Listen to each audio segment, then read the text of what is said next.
Ladies and gentlemen, this is going to be the last panel of the World in Focus. As you know, that this is a regular event of ECFR and Heinrich Böll Foundation, and we have this tradition for the last 4 years that we always close the panel with a kind of focus on Poland. In the past, the format was somehow different. We usually had representatives of different Polish circles, political groups, intellectuals, and we had very vivid group on where Poland was heading to, what Europe we would like to see Poland in. And today, this year, we decided to change the perspective, the look on Poland, and we invited for the final discussion our marvelous colleagues, journalists. Well, partially they work in Poland, some of them don't work here, but they know Poland from different perspectives, with different intensity, to different degrees, and we would like to talk to them about, well, yes, how, from the external point of view, our today's state of affairs looks like. And we also would like to talk about how Poland is perceived abroad, how people write about it, how people talk about it, what's really interesting and intriguing or perhaps irritating in the debate on Poland. And together with Joanna Stolarek, well, she sits there on the other pole of the panel. Joanna is a new head of the Warsaw office of the Böll Foundation. I'm Piotr Buras, and I'm the old head of the foundation in Warsaw, European Council on Foreign Relations. And I will speak in English. Joanna will speak in Polish. We have translation. So we will, I think, handle it properly. I would like to start this panel in quite an unusual way, because I'm not going to introduce the panelists. I would like the panelists to introduce themselves, but not only by saying who they are and whom they work for, but rather why are they actually in Poland or dealing in Poland. What is your adventure with Poland? In just a couple of words. This is just the beginning. We will have other questions as well, but I think it would be a good start to know what made you interested in Poland, if you are interested in Poland, of course. So maybe I will start just with Christian. It's the easiest way. My name is Christian Davies. I cover Poland for the Guardian newspaper. My connection with Poland is not by choice.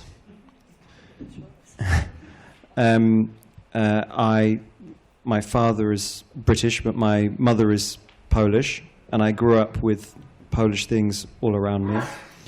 And as anyone who has had any contact with Poland knows, this brings with it a kind of constant emotional turmoil. Poland is a soap opera, and once it gets in your blood, it won't leave. And so this is what happened to me. I always told myself I wouldn't end up in Poland, I wouldn't stay in Poland, I wouldn't have much to do with Poland, and here I am. Because it's much stronger than I am. You can use the other mic. Hi. Does this work? I think you should switch it on. Probably it's not on yet. Yeah? Is it? Shows you I work in print. Can you hear me or not?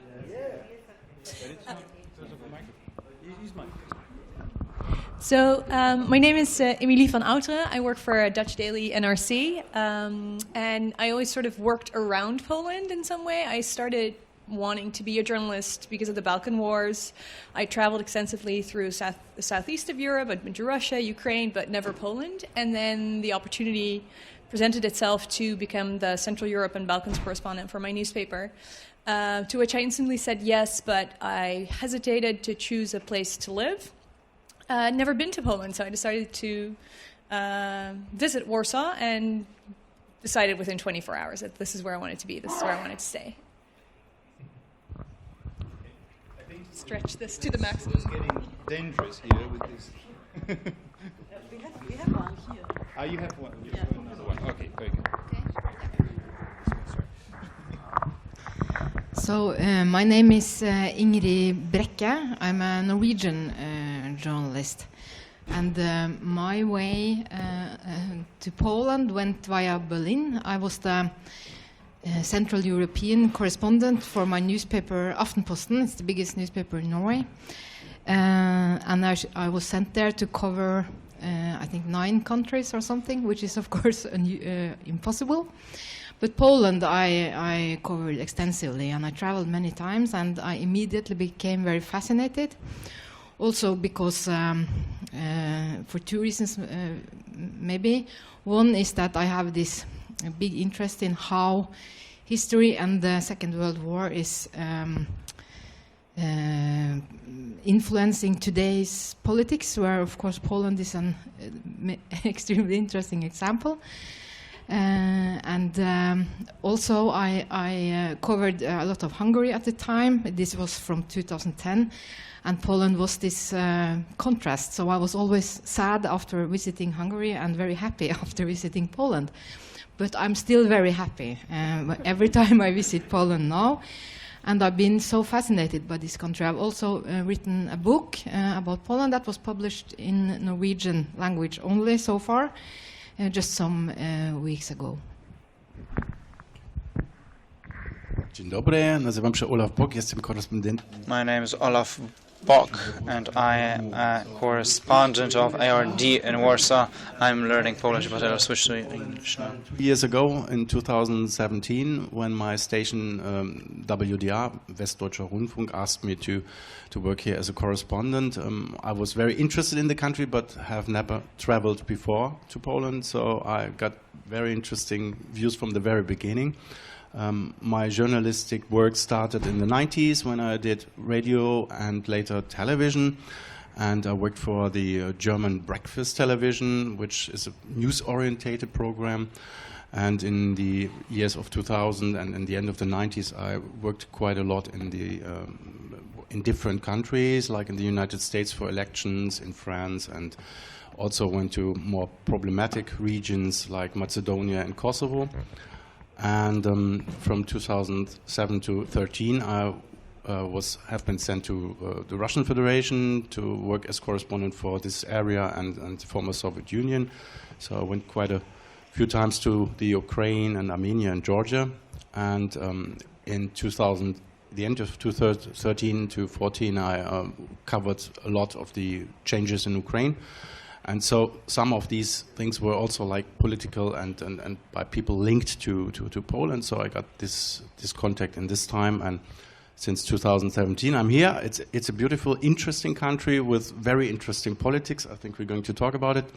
And well, I'm happy to be here. And sometimes the pronunciation of words is the przepraszam and all these things, but I train it. I get it. I promise. No to tak jak już to z mojej strony. Like has been said, let me repeat though, good afternoon, ladies and gentlemen. I think most of you have been for some time in Poland, for a longer or shorter time. And let me ask you the following. Please imagine that you enter an elevator and imagine that there's a Martian or another kind of alien entering the elevator, and you're going by the lift together for a maximum of 3 minutes, depending on how tall the building is, and the Martian says, "Tell me something about that Poland. What kind of country is it? I've never heard about it. Where is that? Is it in Europe, in the East? I don't know what might be interesting about this country. What is so special about it?" I first of all would say it's a country in the center in the center of Europe, which is a very interesting and fascinating country with a beautiful landscape and very open-minded people with an intense look into the economic and political future. I would describe this country also like by means of religion, quite strong orientated, which comes sometimes with fears sometimes of something coming in. So I wouldn't know how to tell the margin how Polish would react to the margin appearance here, but I hope well. And I would tell them it's a beautiful country to be and to see and to live in.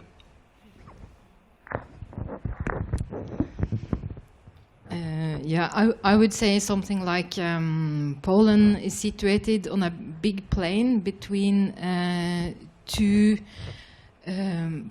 more powerful countries that have in the time of history sometimes been very aggressive, and this has caused Poland a lot of grief and a lot of trouble, and even after some period of peace, this is still sort of shaping the country and the way it thinks about itself and its people. And still they are not only warriors, they also love language, literature, culture, and maybe they are the people in the world that cares most about wild mushrooms, perhaps.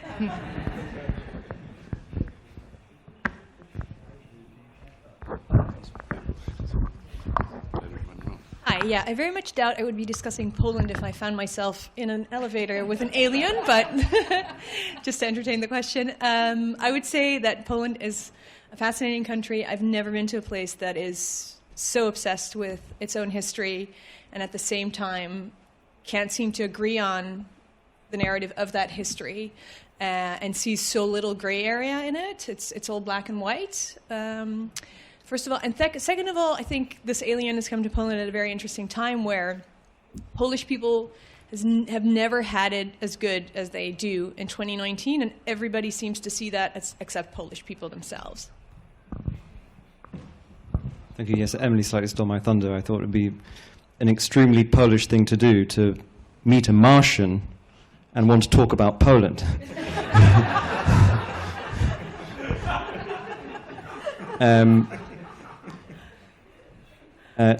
What I would say is, if I only had a couple of minutes, is I think understanding Poland is a two-stage process. I don't know where I am on that process, but you first have to understand what Poles think about themselves and what they think Poland is, which takes quite a lot of time to build up that knowledge of what they say about themselves. And the second stage is to work out how much of that is really not true, or rather how much of it is distorted, or what has been missed out, or what has been misunderstood. And of course, some of it is true, but it's only one part, and actually the gap between how, not when Poles talk to each other, but when they talk to foreigners about what their country is, and what they might say to each other, I think is very large. Actually, I would like you to expand a little bit on that, because, and this is a question which I address to all of you, to what extent your previous views on Poland you probably had before coming to Poland or starting dealing with this country, to what extent those views have changed in the course of your work on Poland or your stay in Poland, and what would have been the main, what are the main differences between what you now perceive as Polish, or the essence of Polishness, or you know, whatever, and how you thought about it in the past? Could you, because I think this is, you describe this process of, you know, adjusting your opinions to the reality, and how has it happened in your case? I think that the Poland which is marketed to foreigners is heroic Poland and tragic Poland. You go to, which is a tale of two cities. And I know many, for example, British people who go to Poland for the first time, for example. They go to Krakow and they learn that Poland was once a glorious, powerful place, and then they go to Warsaw and they learn about the tragedy and so on. And I summarize that in what you might call I call the rental car version of Polish history, which is when I was trying to rent a car in Warsaw, there was on the website, they said there was a section, well, if you rent a car in Warsaw, where do you go? And it listed only two places. One was Chopin's birthplace, and the other was Treblinka. And these two places kind of capture how Poland is seen on the outside, this romance and death. And of course, those are important parts of what Poland is, but they're only one part. There's so much more to the country, both good and bad. And I think the thing that links the heroism and the tragedy is romanticism, is romance. And this is something that's often associated with Poles. Actually, not all Poles are romantic. That's not true at all. I think what has changed is romanticism linked with national resistance and national suffering and redemption and so on and so forth. I think until a few years ago, I saw as a quite harmless, charming thing. I thought it was quite a fundamental part of Polish identity, and this romanticism as embodied by Wawel Cathedral and all of the national heroes buried in there was sort of a lovely Polish thing. In the last few years, I've come to see romanticism and the thinking behind it as very, very toxic, and something which is unsuited to a time of peace and stability, which Poland is in now. It's a philosophy of suffering, of sadness, of resistance, which I think is very damaging at a time when those qualities are not necessarily needed anymore. So I think romanticism as a toxic influence in Poland, which is what I think is the reason when Emily talks about why the nation seems to be unhappy. Romanticism is essentially a worldview that is rooted in suffering, and until Poland escapes this romantic curse, it will never be happy. If, however, it is a fundamental thing to be Polish, to have this romanticism, it may be that the question is, if to be romantic is the only way to be truly Polish, but romanticism will always make you unhappy, then I think the nation has a choice between being itself and being happy. And I think deep down somehow people understand or feel that they have to choose between the two, and that's what's creating so much tension. But that's a slightly esoteric way of looking at it. Yeah, there was a line, I don't know where it's from, maybe some self-help book that helped me through some self-conscious teenage years, and it was, people don't care about you half as much as you think they do. And I think that goes for Poland also. It's like, I had no perception of Poland, honestly, zero. I mean, I knew Polish people in the Netherlands who were fun to party with and hardworking and like those cliches, but I didn't have a strong perception of Poland, and I don't think most people outside of Poland have a strong perception of Poland. So I often, when meeting Polish people, they're like, oh, you in the West, you think that we are all A, B, and C. Well, no, we don't really have that much of a perception of you. Except when maybe there's the sort of the cliches that we do box Poland in, which is narratives around the Holocaust, like Christian said, this narrative of suffering, romanticism, where if something that Poland does, Polish politicians do, or that fits into the box that we have Poland in, then it gets coverage. And I do think that being here obviously changes your perception on that. And I would like to introduce the Martian from the previous question to my editor and like say, like, see, even people in outer space are interested in Poland. We should be a bit more also.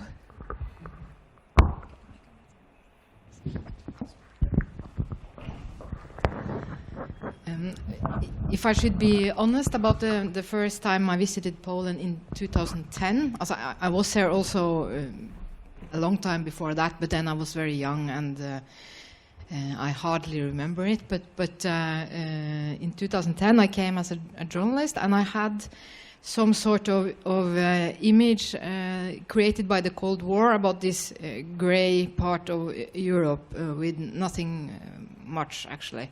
And then after one day, of course, everything was changed, and I think this is not very significant because this is the way you experience it as a tourist, I think. And still I meet a lot of Norwegians who say exactly that. We went for a weekend and wow, nothing was what we expected. So this Cold War image are still, I think, sort of stuck in people. But when I in the time I worked as a journalist, also the last 9 years here, I've been struggling very hard to understand some things about Poland because it's so different from, I mean, as a journalist you always have your own country with you, and I come from this very consensus-oriented harmony country with uncomplicated history, and one of the things that was very difficult for me to grasp is how to the right the political spectre is, for instance, and how powerful the church is, and also how rural Poland is. And these are the things that I had to learn again and again, and every time it's like, wow, I understand more, and but the problem is also that Poland changes very fast, so every time I think, aha, now I understand, then something has shifted a little bit. At least, I mean, especially in politics, it changes a lot, so it makes it difficult. But this is also why I love working here, because who wants to work with a country where you just snap your fingers and you understand everything? It's very boring. But Poland is far from boring. Yeah. Yeah, I agree with this. Well, in my perception, the contact with Polish people in Germany I had when I was younger, but when in the 90s, when a lot of people came over to work also in Germany, in craftsmanship or in partly helping elderly people, which is a phenomenon which is also still quite often happening in Germany. When I came here, like you said, my colleague said, well, you carry your history with you, and for me it was an experience to come in a country which is connected to Germany in very tragic ways, and also to be confronted with this part of the history which I knew from school, but which gave me also deep insights in the soul of in my opinion of this country, which is also with this tragic history, and then you see the beautifulness, the open-mindedness on the one hand, which I perceived as very interesting, as Poland as a very modern country striving forwards also to reach goals. I met a lot of people who want to reach something in this life. And on the other hand, in my perception, the first time I went to this March of the Unity, so I don't get the word in English, so on the 11th of November. So I was quite shocked that I met quite a few younger people who are very, so to say, Europe skeptical, and sometimes even very nationalist, and who have opinions of leaving Europe, and this is the world which I didn't expect to experience here. And on the other hand, I meet people who are young and feel themselves as European and inside global development and want to take part of it. And so this is a contrast which is really striving. I didn't have this experience in Germany in this kind of strong contrast, which I happen to see here every day in these things, and this also, like my colleague said, the historical aspects, which the view on Polish history and knowing that this country has so long and so often be overrun by different powers, makes it understandable that this country has strong national sentiments. But on the other hand, sometimes it's shocking me that this is combined with the setting new borders, and this also something which I try to understand, but don't find explanations for that.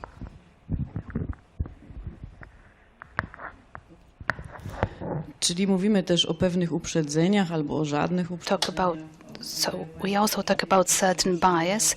Both of you mentioned that you come to Poland here as a reporter and you can't leave your country behind you, that you're always sort of glued to it. And my question then is, how do you write or talk about Poland in your national media? Well, it's a provocative question for sure, to perhaps confirm certain biases, rectify. How to do it? How do you explain what happens in Poland? Do you try to be neutral so that your reader or your audience forms their opinion? Or are you trying to say, look, they are like this and that? How do you do it? How do you talk about Poland? How do you cover Polish matters in the Netherlands, England, Norway, Germany?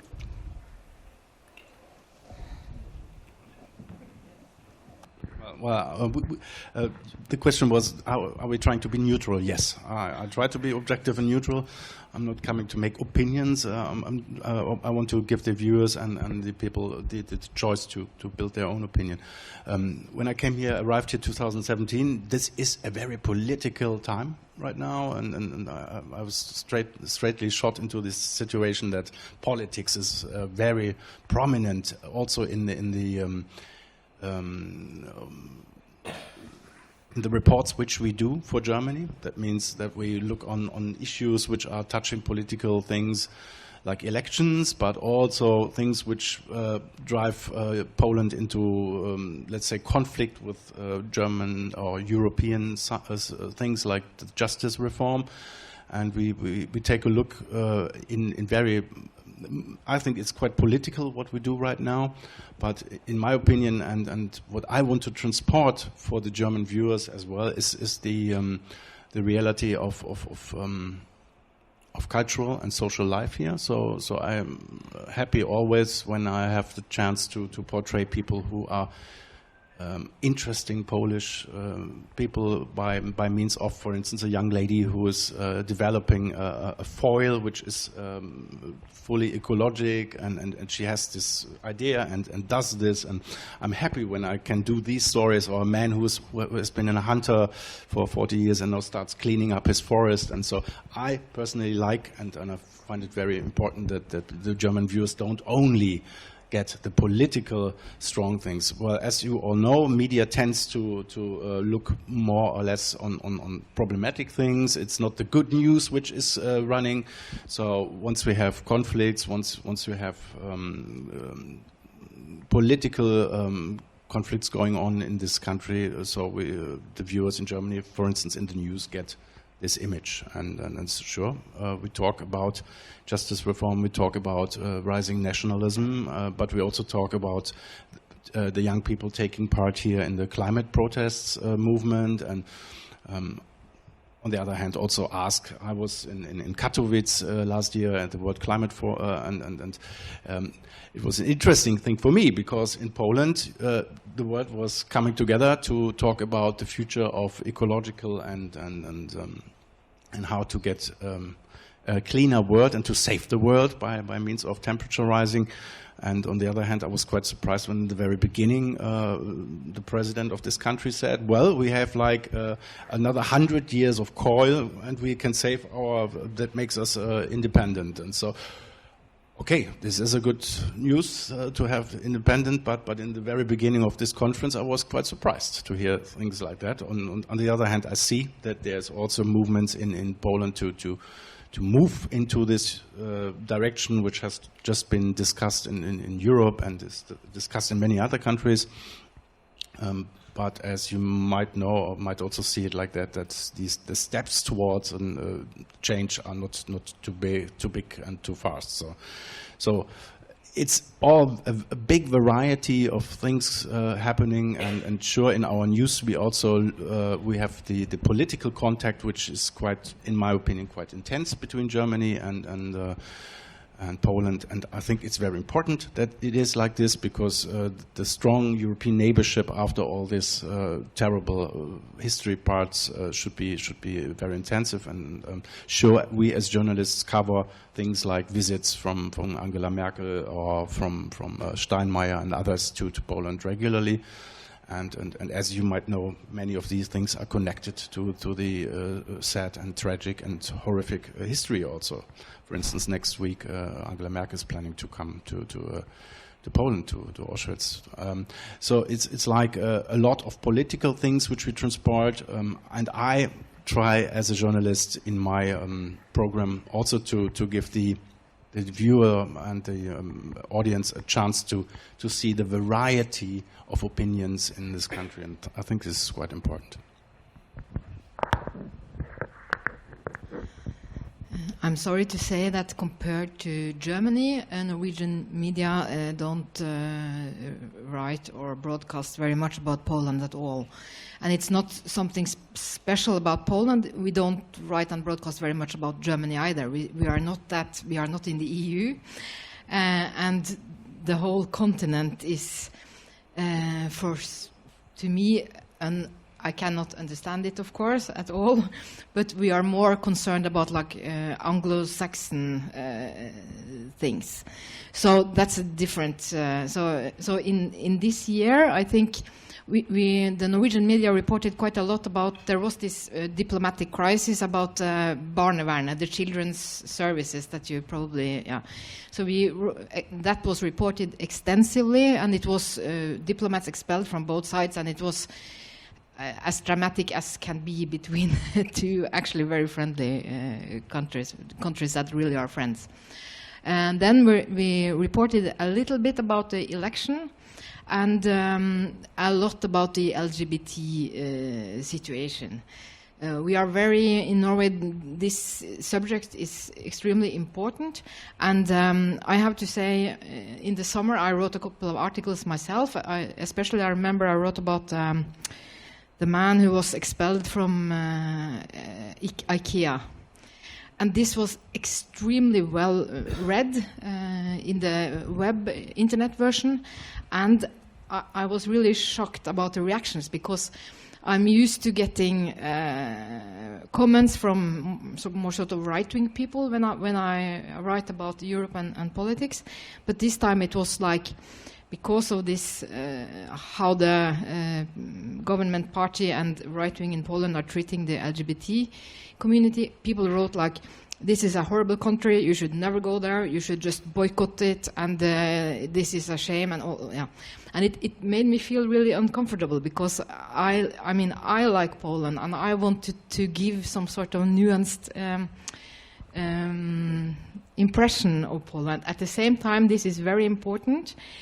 But it's always a challenge. I've not just now begun to struggle with this concerning Poland, but I've struggled with it concerning Hungary for a long time, because it's very easy to write about some outrageous comment or something terrible happening, and then a lot of people in Norway will read it and be very inflamed. But is this the right way to go about it? No, I don't think so. So I try to downplay these things and try to analyze it more than just to tell what happened, but at the same time, then not very many people are so interested in Poland that they will then read it. So this is always my dilemma, and I'm just thankful to my newspaper that they still let me write something analytical also, but this is really a dilemma, I think, not only for me as Norwegian journalist, but also in general. How do you communicate this very tense political situation and what is happening? I remember in my job interview before coming here, and I cover 15 countries, so not just Poland, we talked about these kinds of things, and I remember saying to the foreign editor, I hope that you will call me one day and say, look, Emily, you're doing really well, but we really think you are becoming too biased on their side, that you're giving too much room for their argument in the conflict with us, because that's how it's seen in the Netherlands. We have Frans Timmermans, of course, in the European Commission, a couple of very vocal members of the European Parliament who have been involved in Article 7 with Hungary, and then Timmermans, of course, with Poland.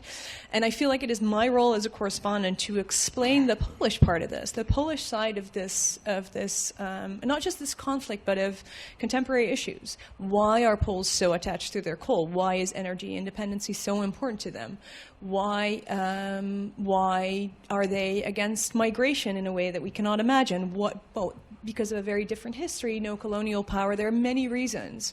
And I just try to speak to well-informed general people in Poland and explain their side of this. We did a series on 1989, which I think worked really well in explaining the disappointments on this side of the Iron Curtain with what a united Europe and liberalism and freedom has brought people.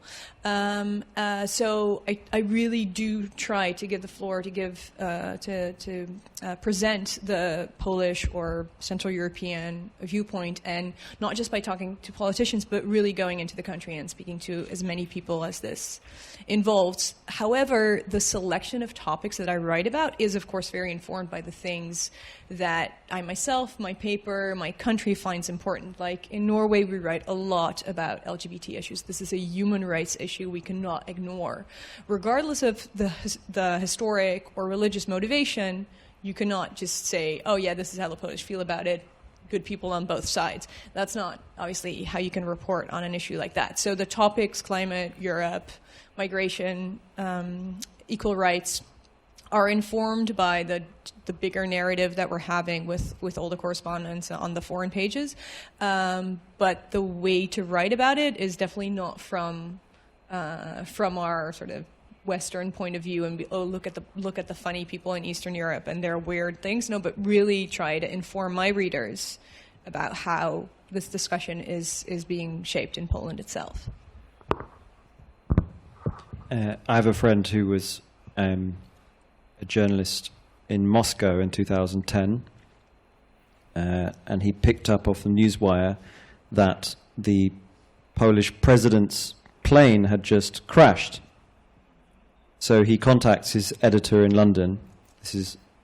He was not at The Guardian, and says the Polish president's plane has just crashed in Smolensk. Should I go? Should I write a story about it? The editor said, "No, I don't think that's a story." And the editor just wasn't interested, didn't think it was worth writing about. This thing about focusing on bad news, I mean, I sometimes teach a journalism class at Collegium Civitas, which is in the Pałac Kultury, in one of the higher floors, and I say to the students, when we discuss this thing about focusing on bad news, people say, why do you only focus on bad things? I said, well, imagine one of you, there's 10 students, one of you suddenly goes and jumps out of the window from the 15th floor.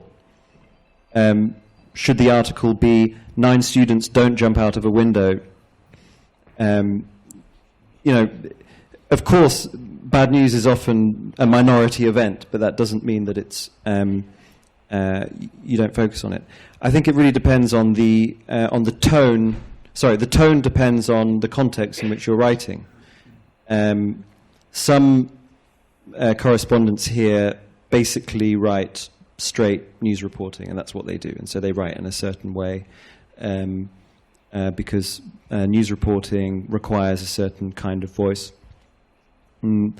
I do write that kind of news reporting, but I also write occasionally opinion pieces.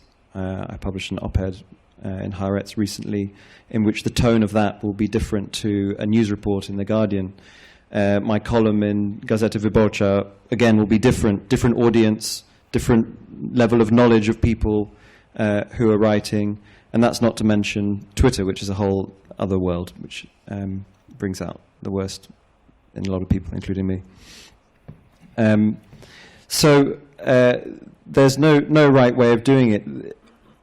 It is always there are a few traps.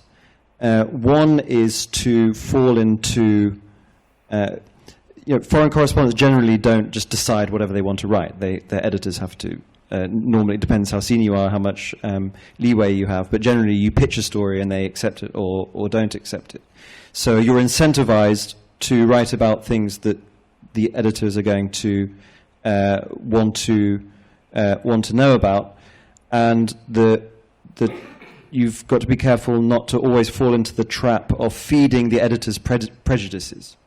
So if you're writing for a liberal newspaper, it may be that all the Poles are sort of crazy religious bigots, and so just do story after story about LGBT stuff and focus on the rhetoric and not actually talk about, for example, what it's actually like for a lot of LGBT people in Poland. We often focus on politicians or other leaders saying bad things and not so much on actually the reality of the country. That doesn't mean that the reality of the country is always going to be particularly good. I mean, sometimes you hear, oh, well, if only people understood what Poland was really like, they would see things are better. Well, I'm sorry, that's not always true. Actually, I think there's a lot of areas in which if people really understood what was going on in Poland, they'd realize actually how bad things are in many areas. For example, what's going on in the foreign service, what's going on in the military, what's going on in the intelligence services in Poland. These are stories which are basically not written at all, but which are actually very dramatic. And some of the problems that when you apply the principles of whatever you want to call it, Western journalism, Western correspondents can sometimes be morally judgmental about countries which they don't quite understand, but they can also sometimes underplay problems for because they're worried about offending or being accused of taking a side.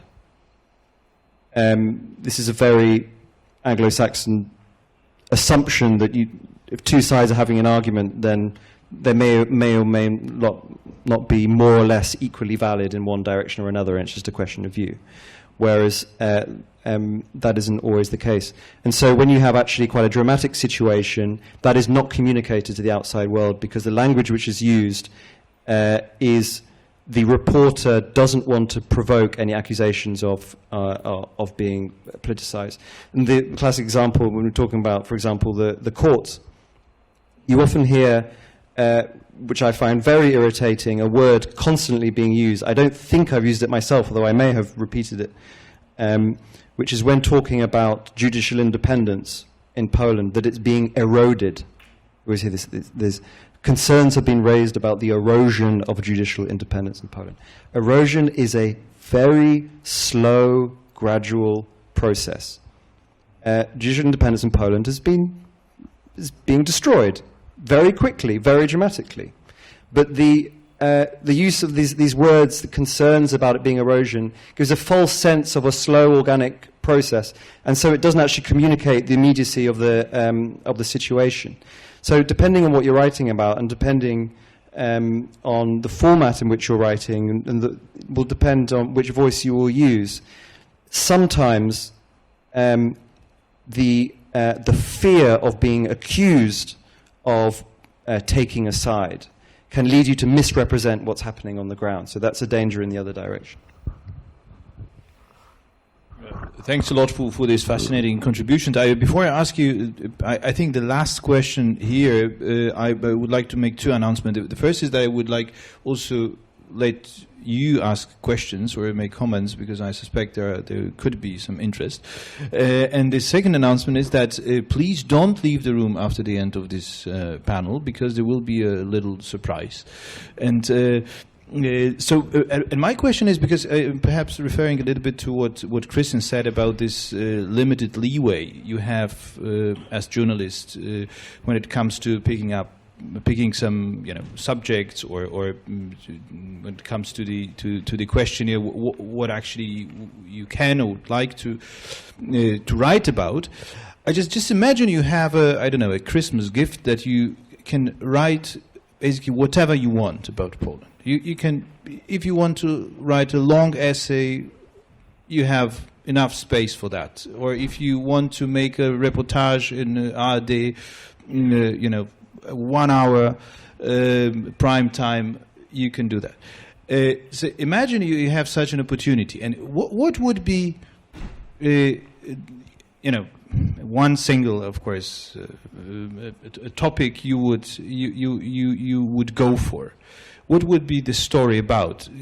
Given perhaps two categories, what you could say, I write a story or do a report because the topic is so important in Poland, because these particular political development or social, cultural, whatever, is so important that it's worth, it deserves attention, or because doing a story about this particular topic could perhaps change the perception of Poland in your country, because this perception is wrong, or maybe this is simply fascinating, or whatever.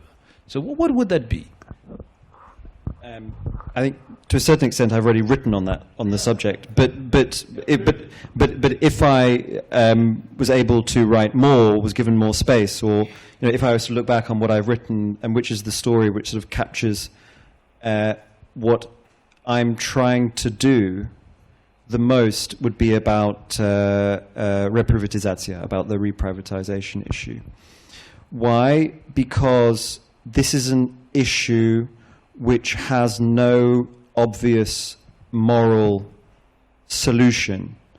It's a perfect example of an issue which is when injustice after injustice in different directions has been passed from generation to generation. So you have the city is destroyed, that's one injustice, and then the city is rebuilt by the communists, and in the process of the nationalization of property, you have another layer of injustices. Then you have the people who move into these properties, but the treatment of the owners of these properties. And then you have all the injustice of communism, followed by changing back to a free market system in which you have all kinds of abuses of the getting property back, and what happens to the people who live in the buildings, which are reprivatized and so on. And what it shows is that some of the fundamental problems in Poland have no clear resolution. One of the problems in Poland is so many people claim that there's an obvious solution to something, and the only reason it's not being solved is because some bastard is cheating someone or screwing someone over, or because of some historic injustice. Reprivatization is an issue in which you have competing moral claims of, for example, a family who lost their building, who lost their house because it was taken over by the communists, versus a family who lived in a building for 40 years, maybe even contributed to the rebuilding of Warsaw, but then after the original owner, or often some unscrupulous person pretending to act in the name of the original owner, takes over the building and throws them out. And there's no answer to it. Morally speaking, these are different competing moral claims which cannot be reconciled. And the fact they cannot be reconciled means you've got a problem which goes on for decades and decades. And that is obviously this has a big impact on, for example, the question of Jewish restitution, which is a huge political issue which almost no one ever spends any time actually looking into detail of. The vast majority of outstanding property claims in Poland are non-Jewish, maybe 3/4. And yet this is framed both in Poland by Polish nationalists who think that Jews are coming to take their property, and by people for example, in America, who think that the only reason that Jewish families aren't getting their property back is because of because of anti-Semitism or anti-Jewish sentiment. It's neither of those things. It's just a giant mess, which is not any one person's fault or any one group's fault, but which is an insoluble problem. And that to me is extremely important. That to me is what is interesting about Poland, is those issues which have built up over time, which are not easy to solve, and which actually there should be less moralizing, less lecturing other people, and more attempt to understand the detail of how a problem comes about. So for me, that was the issue, which I was, although I didn't maybe have as much. No one has as much space as they would like, but I was able to talk about. And if I had, just one issue, I could write a really long thing that lots of people would read. It would be about that. Yeah, I don't really have my pitch ready for this, so it's not ready to go to my editor and be like, agree on a deadline. But what really fascinates me, and I hope, I just got here in February, I'll be here for another 3, 4, 5 years, to unravel is, I really hope to work on, is the role of the church in Polish society. I'm really fascinated how, where the Catholic Church in Poland is always a force of resistance, we now see it completely align itself with one political party that happens to be in power right now, but will not be forever. And I really wonder how the role of the church will continue to be in Poland politically, but also morally. You now see that priests are being taken to court over sexual violence and abuse of children, and how that divides communities. And I also think this is the reason that we don't see as much of it is that the media are largely on one or the other side of this issue, and all those in government hands or government affiliated don't write about it as much. But I really think that this has a lot more impact on the country than we now see. And I'm really curious if Poland will go in the direction of Ireland, which in a time span of 5 years went from a country where the church dominated everything to a country that allows abortion, has same-sex marriage, and all the things we expect from a modern European country.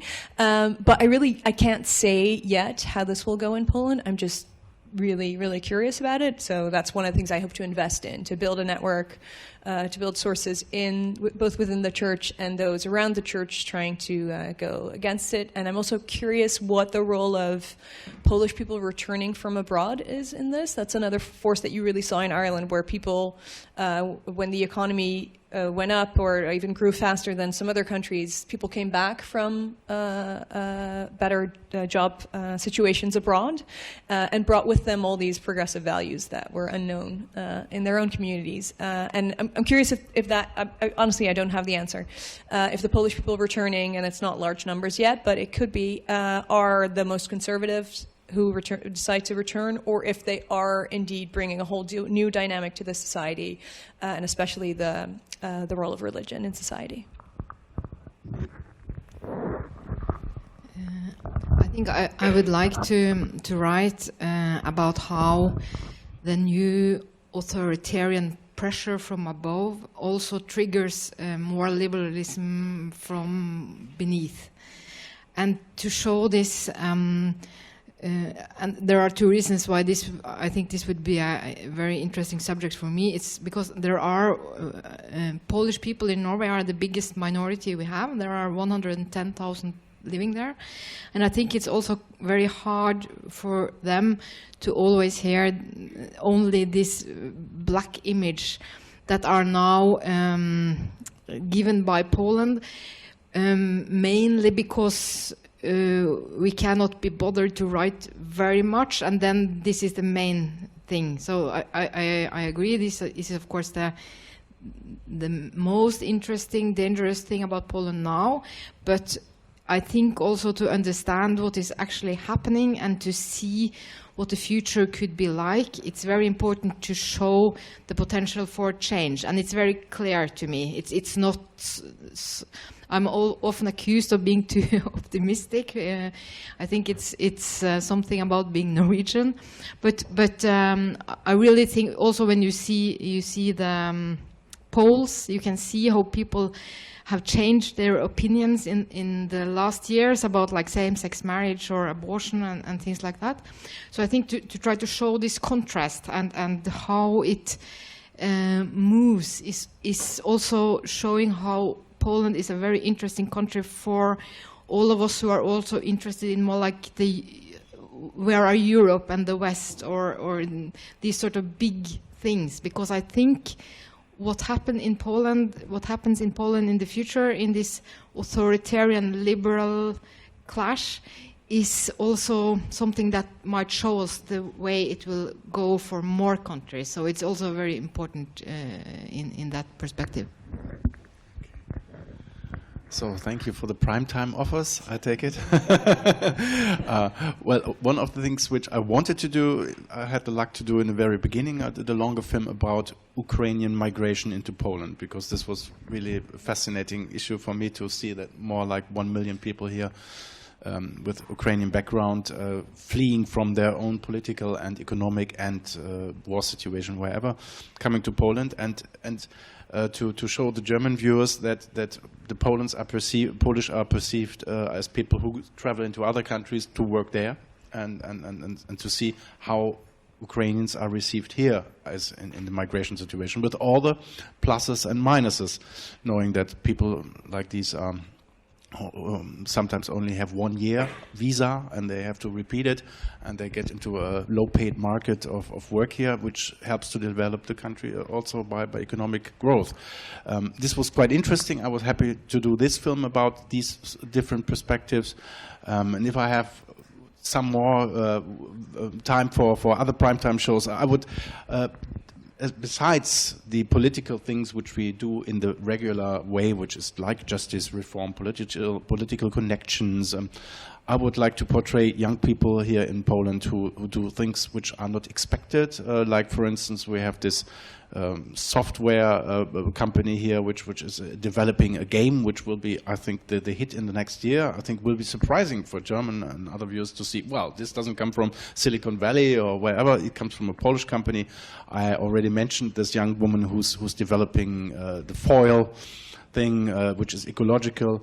I think this would surprise, because in first sight you wouldn't think of coming these things of Polish origin. And on the other hand, if I take more prime time, I would like to make a piece about the discussion on sexual education here in Poland, because I think this strikes everything and touches everything which is here in the political discussion. Once, like my colleague said, the role of the church, the Christian belief, and the discussion also, like the LGBT discussion, comes into sight. The history of Polish church here, with all these things also, which, as we know, happened. And I think this would be a very interesting film, because then you could show the different sides of the thing, and this is very interesting. Yeah. So.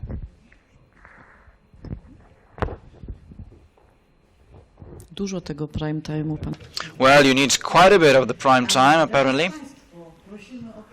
Now, you, dear audience, ladies and gentlemen, please feel free to ask questions. We need mics, so please raise your hand and you will receive a microphone.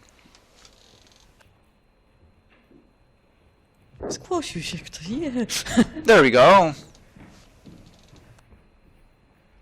Somebody has to be first. Good evening, Piotr Kaczynski. I have a question for you, listening to your discussion. I can't escape a thought that I don't have the answer to. If for your offices back home in Oslo, the Netherlands, or Germany, or London, Poland is another European country with its particularities, specificities, or it's a weird country that you went to do a foreign correspondent job reporting back home. So this is the title of this panel is What Poland and What Europe. So we are supposedly having united Europe as well.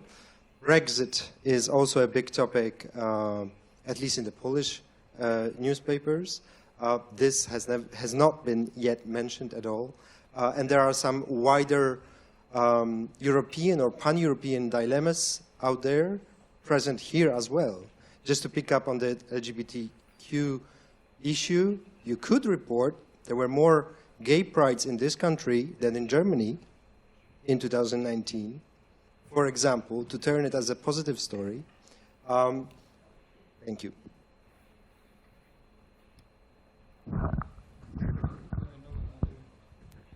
Dalsze pytania? Further questions, please.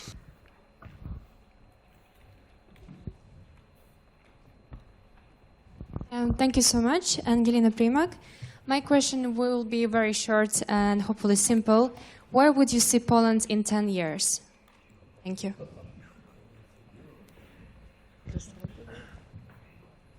Tutaj z przodu jeszcze ktoś? Here in the front, please.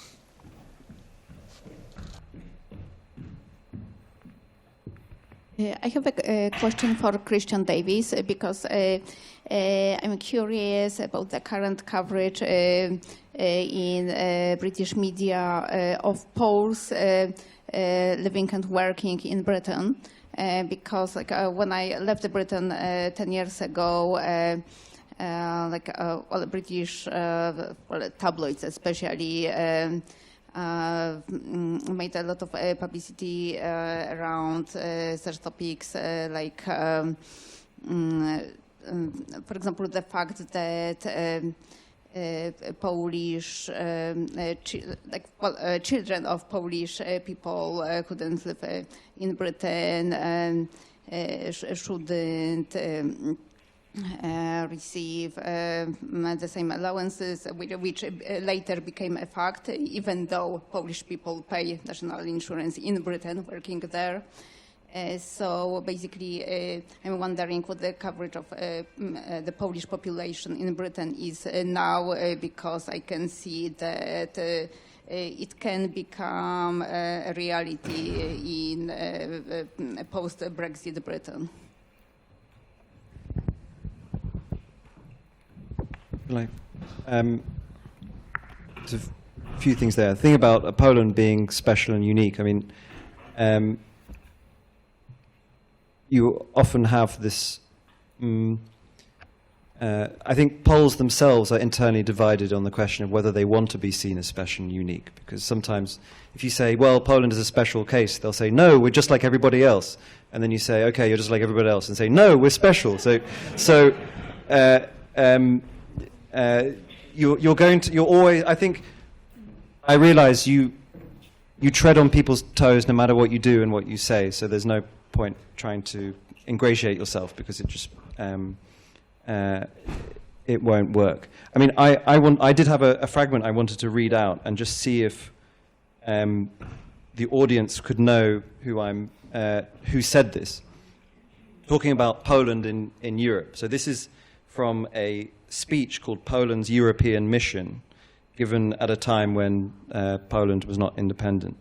It says, there is but one alternative, and I want you to tell me who said this.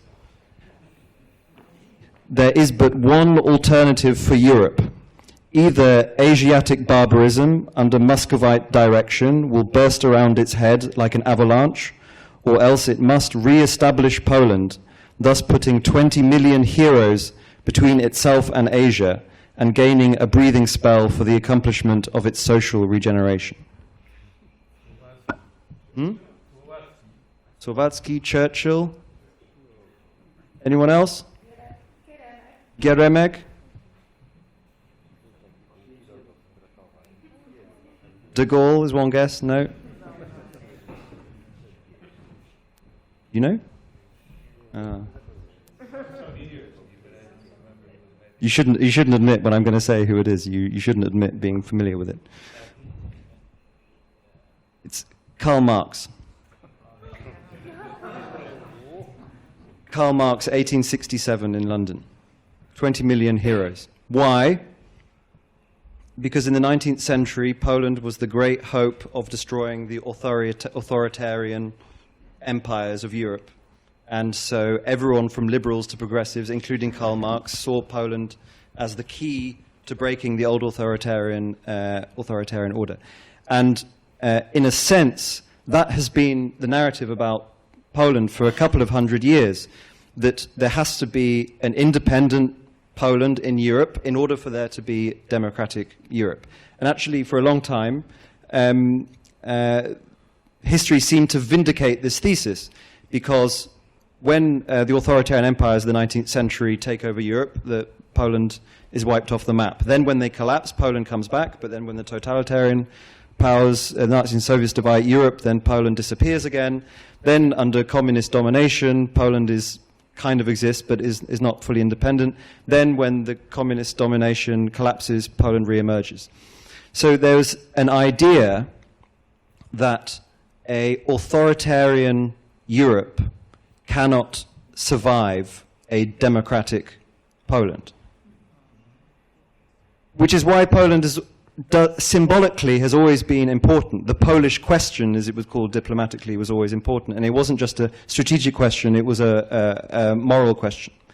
But if an authoritarian Europe cannot survive a democratic Poland, the question is, can a democratic Europe survive an authoritarian Poland? Because that whole scheme depends on the assumption that Poland will be democratic. But what if Poland is independent but not democratic? What are the implications, the wider implications for Europe? And we're already seeing that just as Poland turns in an authoritarian direction, so the democratic order, as represented by the European legal order, has come under severe pressure. So this seems to actually work. There seems to be something in this. And so people, I mean, that's a sort of lofty way of looking at it, but there is a sense that Poland, when Poland turns, the fate of Poland does matter. This thing about your freedom and ours is not just a slogan, it really meant something. But if it's our lack of freedom and your lack of freedom, there's somehow a link. So Poland is seen as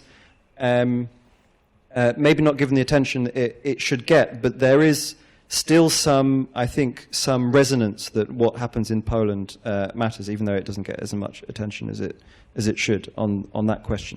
I won't do the Poland in 10 years, but on Poles in Britain, this is obviously quite a complicated subject. First of all, there are so many Poles in Britain that this produces a very wide range of stories. I mean, early this year there was a terrible story about Polish organized crime gang, human trafficking people from Poland and holding them basically in slavery.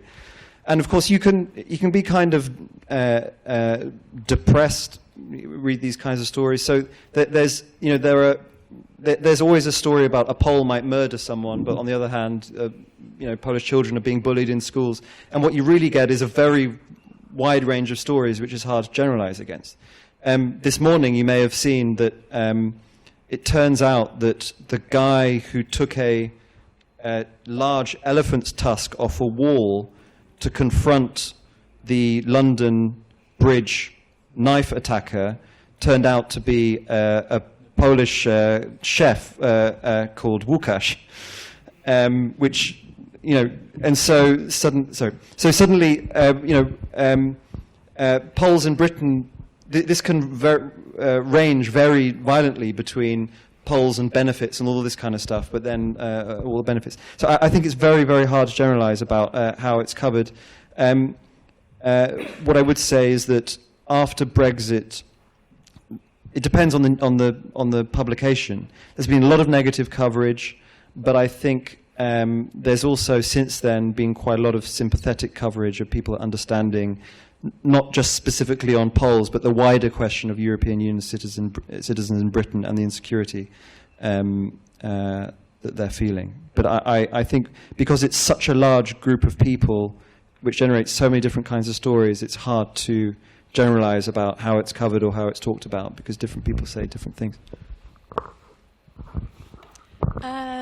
So I think the fact that for a not very large publication in a very small country, the fact that we still have 25 correspondents around the world to really understand other countries should show you that we do think that every country is more than just an eccentric, crazy story that we fill pages with. I'm here because we want to have a better understanding of Poland, and we see it as a country with a complicated history and its own special craziness, but not different in that regard from a Germany or a United Kingdom or any other country. And I think, and I don't want to speculate about Poland in 10 years. I don't even know about myself in 10 years, so let's not make myself more important and think I can predict something like that. But I think for both questions it really depends on what Polish people want, what they think the role of Poland should be in Europe. And we cover Poland from here, obviously, but it's where does Poland stand in the discussion within the European Union? And I think it was really fascinating. One of my predecessors, who was a correspondent here, his wife is Polish, he speaks very good Polish, became the correspondent in Brussels 5-6 years ago, and obviously built a network with the Polish diplomats and Polish politicians, MEPs who were there. And the moment peace took over, not only did his network evaporate, but also any Polish influence within the European Union, with the exception, of course, of Donald Tusk when he became the president of the Council. And that was a deliberate choice by the politicians Poland elected to not participate in the discussion of where we are taking the European Union right now. With the Brits leaving, Poland is going to be like the fifth most important country in terms of size, economy, people electing the European Parliament, and yet politicians elected by Polish citizens choose to send people to the European Union who do not speak a single language other than Polish. And that really damages what Poland can be in this international context. So that doesn't tell you anything about where the country is such and the society is going, but if Poland wants to have a bigger position in the world and be important in taking the European Union to wherever it needs to go, then there's only then it's voters who decide that, definitely not foreign journalists.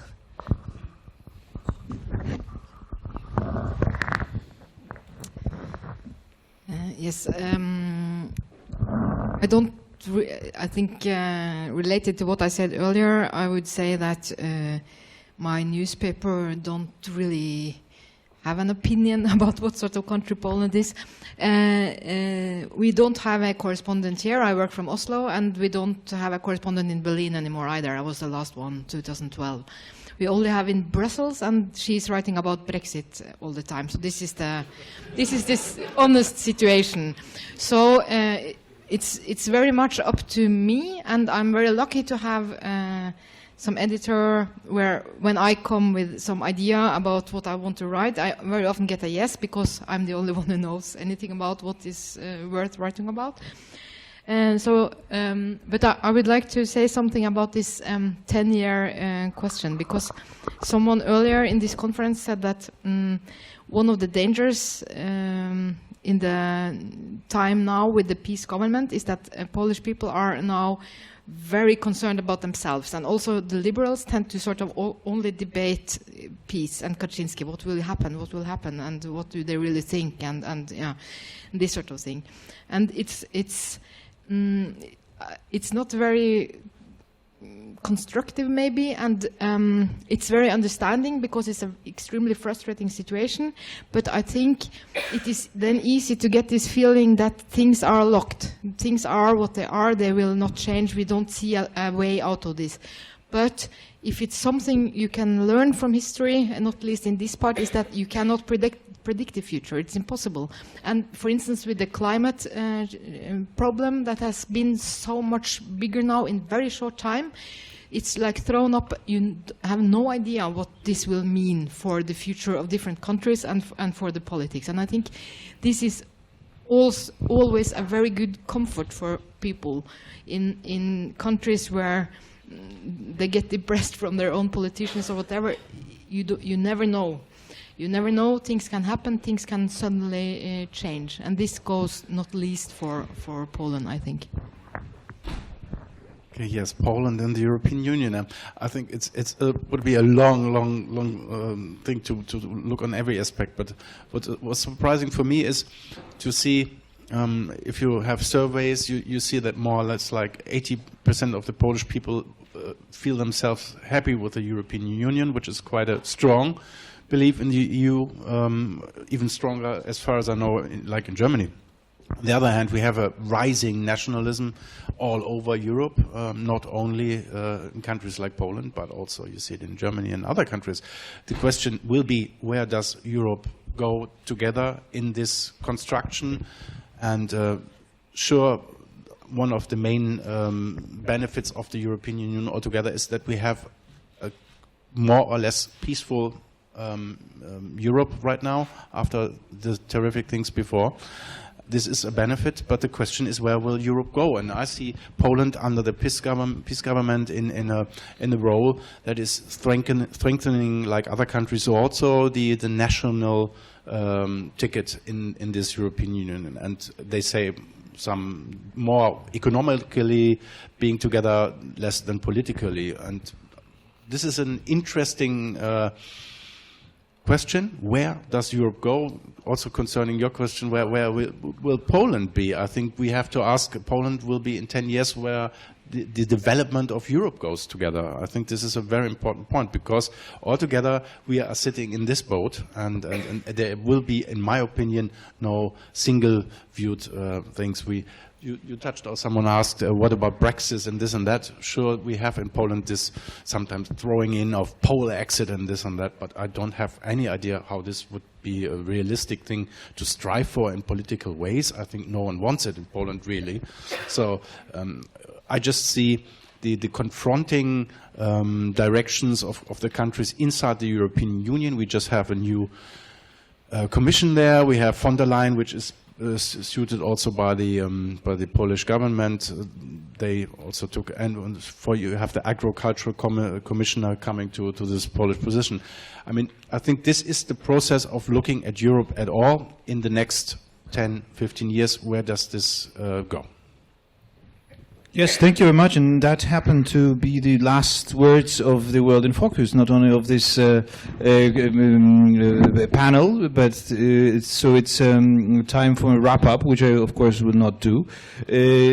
I would like only to thank very much our guests, our panelists, for this very inspiring discussion here. And I would like to thank you very much for your attendance of World in Focus. That has been a great pleasure to organize it. I hope it was also a pleasure for you to be with us until the very end.